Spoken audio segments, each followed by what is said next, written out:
Smartphone ও gadget ব্যবসায়ীদের সংগঠন business community Bangladesh MBCB সারা দেশে মোবাইল ফোন বিক্রয়ের দোকান বন্ধ রাখার ঘোষণা দিয়েছে। ঢাকা রিপোর্টার্স ইউনিটের DRU আয়োজিত এক সংবাদ সম্মেলনে এই সিদ্ধান্ত জানানো হয়। সংবাদ সম্মেলনে বক্তারা জানান, সুমাসটেকের প্রধান নির্বাহী আবু সাঈদ পিয়ালকে গোয়েন্দা পুলিশ তুলে নেওয়ার প্রতিবাদেই তাদের এই কর্মসূচি।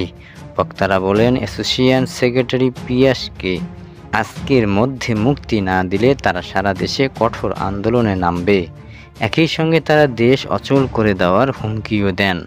কর্মসূচি ঘোষণার সময় বক্তারা আরও বলেন, সুমাসটেকের প্রধান নির্বাহী আবু সাঈদ পিয়াসকে গোয়েন্দা পুলিশ তুলে নেওয়ার প্রতিবাদে দেশজুড়ে সব মোবাইল ফোন দোকান বন্ধ থাকবে। অ্যাসোসিয়েশনের সেক্রেটারি পিয়াসকে আজকের মধ্যে মুক্তি না দিলে তারা আরও দেশের কঠোর আন্দোলনে নামবে। মঙ্গলবার গভীর রাতে সুমাসটেকের প্রধান নির্বাহী কর্মকর্তা আবু সাঈদ পিয়াসকে ডিবি নিয়ে গেছে বলে অভিযোগ ওঠে।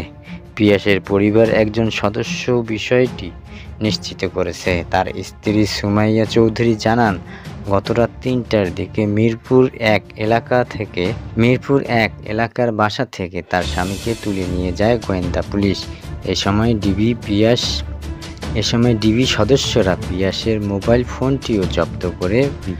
MBCBর দাবি, তাদের অ্যাসোসিয়েশনের গুরুত্বপূর্ণ দায়িত্বে থাকা পিয়াসকে দ্রুত মুক্তি দিতে হবে, নইলে তারা আরও কঠোর অবস্থান নেবে। DRUতে অনুষ্ঠিত সংবাদ সম্মেলনে উপস্থিত ব্যবসায়ীরা বলেন, এই ঘটনায় ব্যবসায়ী মহলের আতঙ্ক তৈরি হয়েছে এবং সরকারের কাছে স্পষ্ট ব্যাখ্যা প্রত্যাশা করছে তারা।